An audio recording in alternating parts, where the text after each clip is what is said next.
जी अस्सलाम वालेकुम what's how are you.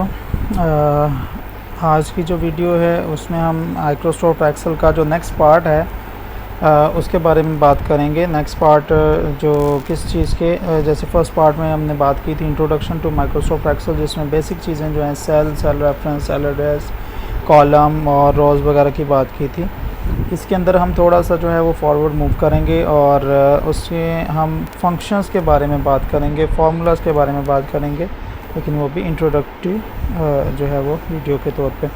So let's start. सबसे पहले तो हम इसकी एक फ़ाइल जनरेट कर लेते हैं और उस फाइल को माइक्रोसॉफ्ट एक्सेल वर्कशीट के नाम से हम जैसे मैंने बताया था, ये आपके सामने जैसे स्क्रीन आती है तो इसको हम यहीं से ही रीनेम कर देंगे माई वर्क के नाम से। ठीक है, ये फ़ाइल जनरेट होगी, मैं इस पर क्लिक करूँगा और ये ओपन हो जाएगा हमारे पास, ये माइक्रोसॉफ्ट एक्सेल की वर्कशीट आ जाएगी। ठीक है, जैसे मैंने बताया था कि इस पूरे लेआउट को वर्कशीट का नाम दिया जाता है। ये सेल्स हैं, ये सेल एड्रेस, सेल रेफरेंस, हर चीज़ आपके बारे में मैं इसको आपको बता चुका हूँ। ठीक है, अब यहाँ पर इसका जो मेन काम है वो शुरू करते हैं हम इसका। मैंने आपको बताया था कि इसको क्या कहा जाता है, फार्मूला बार कहा जाता है। इसके साथ आप देखें ये FX लिखा हुआ है। ठीक है, इंसर्ट फंक्शन के तौर पे। इंसर्ट फंक्शन में आप जब जैसे इस पर क्लिक करते हैं तो कुछ फंक्शंस आपके पास आ जाते हैं। ठीक है, सबसे पहला जो फंक्शन है वो है आपके पास पावर। पावर का मतलब क्या होता है, जैसे आप एक्सपोनेंट ऐड करते हैं किसी वैल्यू का, 6 का एक्सपोनेंट ऐड करते हैं, उसकी पावर अगर आप 2 लगाते हैं तो वो स्क्वायर बन जाता है और 6 का स्क्वायर जो है वो 36 हो जाता है। इसी तरह आप अगर 10 का स्क्वायर ऐड करते हैं तो वो कितना हो जाता है, 100 हो जाता है। अगर क्यूब पावर 3 ऐड करते हैं, 2 की पावर अगर 4 ऐड करते हैं तो वो 16 हो जाता है। इस तरह जितनी बड़ी वैल्यू आप लेंगे, उसका जितनी मैक्सिमम पावर लेंगे तो आपको वो उतना ही एक उसके जो पावर एक्सपोनेंट के तौर पे आंसर निकाल के देगा। तो लेट्स स्टार्ट।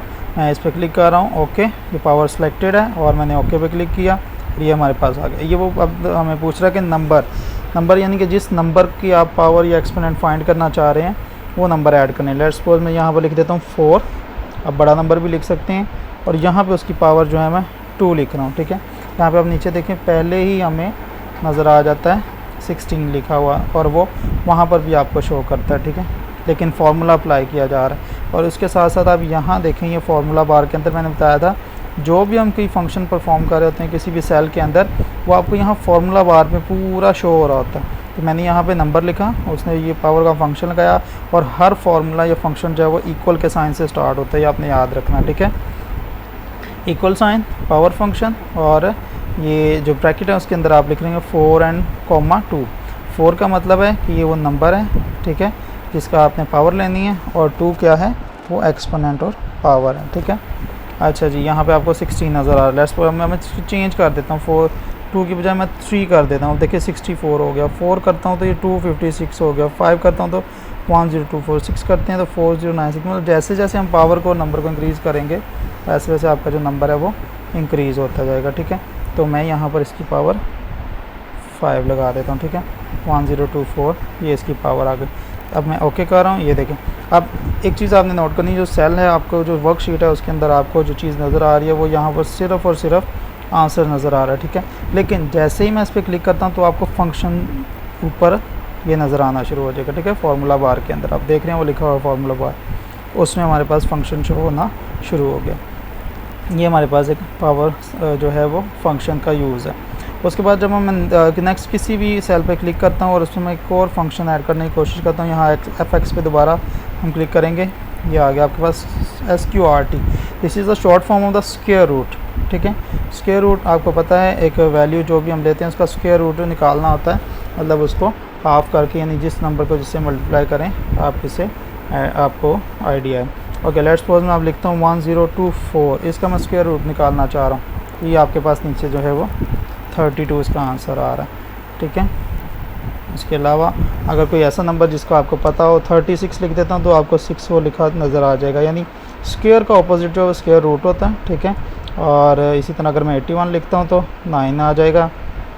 256 लिखता हूँ तो ये हमारे पास 16 आ जाएगा। ठीक है, और 512 लिखता हूँ तो ये इसका एग्जैक्ट जो है वो डेसिमल में आ रहा है, एग्जैक्ट वो लिखे नहीं है। 49 लिखूँगा तो उसके रूट 7 आ जाता है। इस तरह मैं कोई भी जो नंबर ऐड करूँगा जो उसका वो स्क्वायर रूट एग्जिस्ट करता हुआ तो वहाँ पर आ जाएगा। ठीक है, ये देखिए अब 32 आ गए। क्लियर है।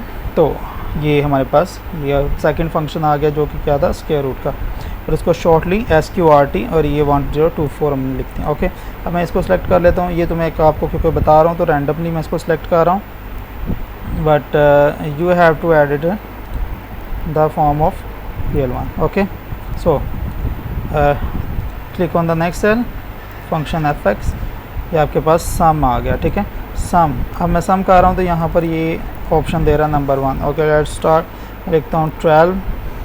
ठीक है, ये लिख दिया मैंने, कॉमा लगा दिया। अब ये इसमें आपको ये भी क्लियर हो जाएगा, बल्कि कॉमा मैं नहीं लगाता हूँ, मैं नेक्स्ट पे लिखता जाता हूँ। 12 है, 13, 14, 15 एंड 16। ओके, ये 5 नंबर्स हैं जिनको मैं ऐड करना चाह रहा हूँ, और इंस्टेंट जो आंसर है आपको यहाँ पर ये बिल्कुल वेरी नेक्स्ट टू दैम नीचे नज़र आ रहा होता है। ठीक है, लेकिन फिर भी मैंने जैसे बताया कि आपको सेल के अंदर आंसर शो करवाना है, और ये जो आंसर है नीचे आप देख रहे हैं, ये माउस के पॉइंटर के साथ ये आपको वो आंसर नज़र आ रहा है, और ऊपर जो है फार्मूला बार के अंदर आपको सम का फंक्शन नज़र आ रहा है जिसमें वो सारी वैल्यूज़ कोमा लगा के ऐड की हैं जिनको मैं यहाँ पर लिख रहा हूँ। ठीक है, ये मैं ओके करूँगा तो आपको उसके अंदर ये 70 शुरू होना नज़र आ जाएगा। ठीक है, अब ये हमारे पास, इसलिए हमने सम का फंक्शन लगाया हुआ है, इस पर पावर का फंक्शन लगाया हुआ है, और इस पर क्या है, SQRT स्क्वायर रूट का फंक्शन लगाया हुआ है। अब मैं एक और फंक्शन ऐड करता हूँ यहाँ पर, लिख के fx, नेक्स्ट जो हमारा है इफ़, ये सॉरी उससे ऊपर है एवरेज फंक्शन। ठीक है, एवरेज फंक्शन, एवरेज का मतलब क्या होता है, जितनी नंबर ऑफ़ वैल्यूज़ होती हैं आप उन सबको क्या करते हैं, सम करते हैं और उतने ही नंबर ऑफ़ वैल्यूज़ पे डिवाइड कर देते हैं, मतलब टोटल वैल्यूज़ को नंबर ऑफ़ वैल्यूज़ पे डिवाइड करते हैं। लेट्स सपोज मेरे पास जो पहला नंबर है वो मैं लिख रहा हूँ 100। ठीक है, दूसरे नंबर पे मैं जो वैल्यू दे रहा हूँ वो लिख रहा हूँ 55। तीसरे नंबर पे मैं वैल्यू जो दे रहा हूँ वो लिख रहा हूँ 60। ठीक है, अब ये तो वो नंबर्स आ रहे हैं। ठीक है, अब जैसे ही मैं ओके करूँगा तो ये उससे पहले आपको ये 71.66 ये आपको नज़र आ रहा है। ठीक है, तो ये क्या है, इन नंबर्स की एवरेज है। एवरेज का मतलब क्या है, उसने इन तीनों नंबर्स को 100 को 55 को और 60 को प्लस किया, और क्योंकि ये 3 नंबर्स हैं उनको 3 पे डिवाइड कर दिया। ठीक है, तो हमारे पास एग्जैक्टली आंसर आ जाएगा। इसको अगर आप वेरीफाई करना चाहें, वैसे ज़रूरत तो नहीं है, फिर भी मैं आपको वेरीफाई करके दिखाता हूँ। ये कैलकुलेटर मैंने ओपन किया। ठीक है, यहाँ पे मैं नंबर्स लिख रहा हूँ। पहला नंबर क्या है हमारे पास 100, दूसरे नंबर पे हमारे पास क्या नंबर आ रहा है, प्लस कर रहा हूँ मैं 55, फिर प्लस कर रहा हूँ मैं 60। ठीक है, तो ये हमारे पास इक्वल का साइन तो 15 आ गया। इसको मैं अब डिवाइड करूँगा किसके ऊपर, 3 के ऊपर। ठीक है, तो ये मेरे पास जो आएगा 71। ये हमारा एग्जैक्ट वो वैल्यू दे रहा है डेसिमल पॉइंट के अलावा। ठीक है, यानी वो इंटीजर वैल्यू रिटर्न कर रहा है, उसके बाद जो पॉइंट के बाद जो वैल्यूज़ है वो रिटर्न नहीं कर रहा। ठीक है, तो ये हमारा आंसर वेरीफाई हो गया। ठीक है, तो ये आ गया। तो हमारे 4 फंक्शंस हो गए। 5वां जो फंक्शन हमारे पास आ रहा है नेक्स्ट में, मैं इस पर नहीं अप्लाई करूँगा क्योंकि ऑलरेडी वर्किंग में, इस पर मैं कर रहा हूँ जी ये नेक्स्ट पे। ठीक है, इफ़ फंक्शन, ये एक लॉजिकल फंक्शन है। लॉजिकल मतलब जो कि कंपैरिजन के लिए जिसको हम यूज़ करते होते हैं। ठीक है, अब कंपैरिजन के लिए जब इसको यूज़ करें, मैं देख रहा हूँ मेरा टाइम तो नहीं क्लिप का हो रहा। अच्छा, इफ़ जो है वो इफ़ फंक्शन लॉजिकल फंक्शन होता है। एक वैल्यू अगर ग्रेटर है, लेस है, ये एग्जिस्ट करती है, इसमें कंडीशनल लॉजिक भी आ जाता है। ये फ़िलहाल जो है हमारा टॉपिक इससे नहीं है, ये थोड़ा एडवांस लेवल का जाएगा, तो इसलिए इसको फ़िलहाल मैं नहीं करवा रहा। हाइपर लिंक जो है ये भी आप फर्दर जो आगे पार्ट्स आएंगे उनमें देखेंगे। काउंट फंक्शन जो है मैं आपको बता देता हूँ। ये बड़ा एक इंटरेस्टिंग सा है, लेकिन बहुत कम यूज़ होता है। मोस्टली वहाँ यूज़ होता है जहाँ लार्ज अमाउंट ऑफ डाटा या बहुत ज़्यादा वैल्यूज़ जो हैं वो ऐड की जाती हैं। लेट्स सपोज एक कॉलेज है जिसमें ऑलमोस्ट जो है वो थाउजेंड्स ऑफ स्टूडेंट्स होते हैं, उनके सबका जो बायोडाटा है वो काउंट करने के लिए हम काउंट फंक्शन लगाते हैं, और काउंट फंक्शन लगाने के बाद जो है हम उसकी सेल रेंज देते हैं। ठीक है, कि कहाँ से कहाँ तक जो फंक्शन है उनके अंदर वैल्यूज़ आ रही है, यानी कितने नंबर ऑफ़ वैल्यूज़ यहाँ पे एग्जिस्ट करती हैं। तो ये थोड़ा सा जो है ना वो चेंज हो जाएगा। मैं इस पर लिखता हूँ यहाँ पर लिख देता हूँ 1 2, यहाँ पर लिख देता हूँ 1 3, नीचे लिख देता हूँ 1 4, नीचे लिख देता हूँ 1 5। ओके, तो यहाँ पर जो है ना इसके ऊपर मैं फंक्शन लगाता हूँ। अभी कितनी नंबर ऑफ़ वैल्यूज़ हैं, मैं यहाँ पर फंक्शन ऐड करूँगा, काउंट के फंक्शन पे जाऊँगा। ठीक है, ओके किया। अब वो पूछ रहा है, ये देखें जी वैल्यू पूछ रहा है वो कहाँ से कहाँ तक है। ठीक है, अब यहाँ एक चीज़ आप गौर करें, ऊपर जितने भी कॉलम्स हैं और सेल्स हैं उनके अंदर जितनी वैल्यूज़ लिखी हुई हैं उनका सेल एड्रेस अगर आप देखें तो E13, E14, E15 और E16 तक। ठीक है, जी। तो ये हमारे पास जो है आप देख सकते हैं स्टार्टिंग जो हो रही है वो हमारे पास ये यहाँ से E13, E14, E15 और E16, ठीक है, यहाँ तक जा रहे हैं, ठीक है।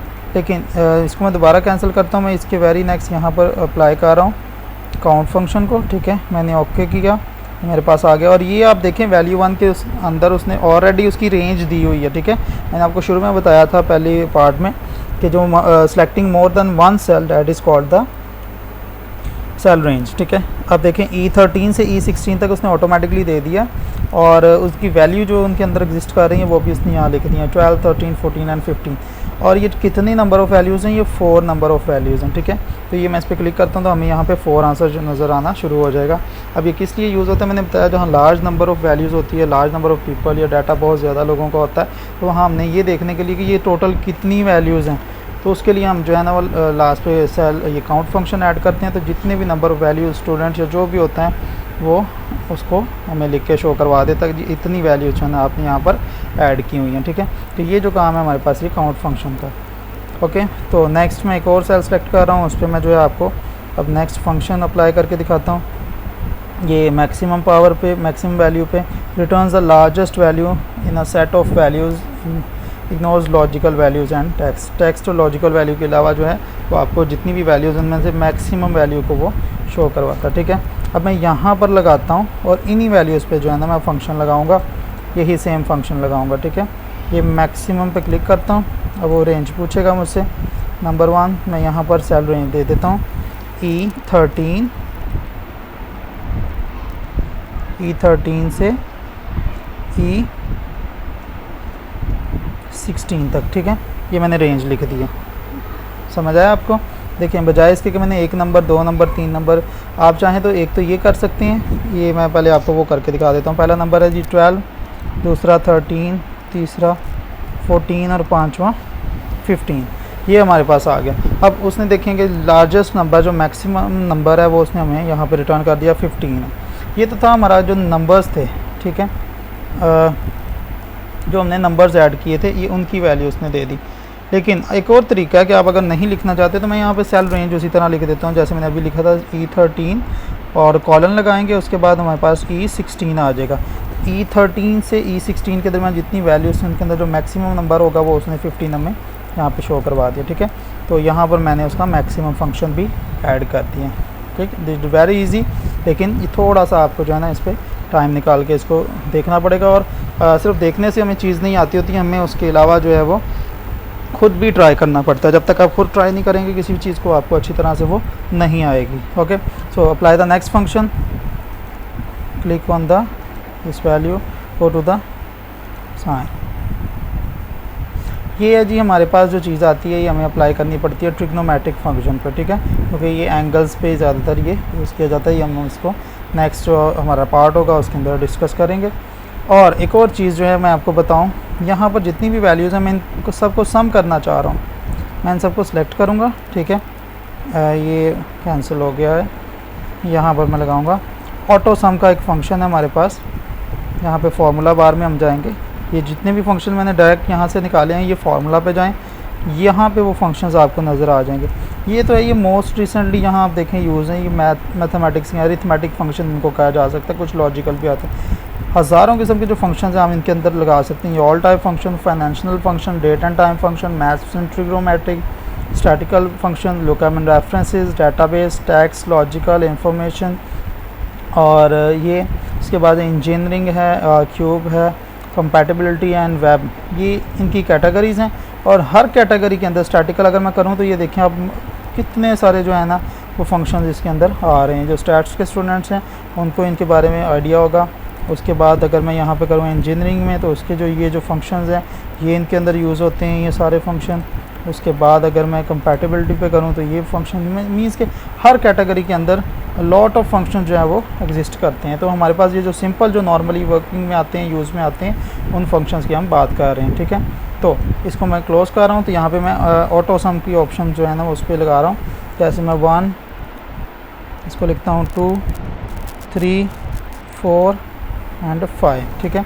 इन सबको मैं सिलेक्ट करूँगा, ये आ गया। और इनके पे मैं मुझे कुछ नहीं करना। अगर यहाँ पे मेरे पास हर सेल के अंदर कोई ना कोई वैल्यू लिखी हो, उनको मैं जमा करना चाह रहा हूँ, तो just a single click auto सम पे क्लिक करूँगा और वेरी नेक्स्ट में आपको आंसर दे देगा। It's very easy.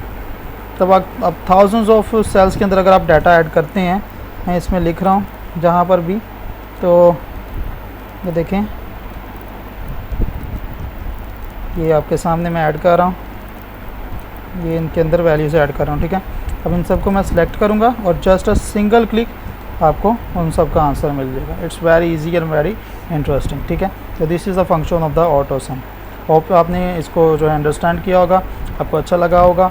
हमने कितने फंक्शन इसके अंदर कवर किए हैं, ये हमारे पास सम फंक्शन है, एवरेज फंक्शन है, पावर फंक्शन है, स्क्वायर रूट फंक्शन है, ये हमारे पास काउंट फंक्शन है, ये मैक्सिमम फंक्शन है, ये हमारे पास ऑटो सम का फंक्शन है, ये भी ऑटो सम का फंक्शन है, ठीक है। तो चैनल को सब्सक्राइब करना मत भूलिएगा, लाइक करें, शेयर करें। Thank you very much. अल्लाह हाफिज़।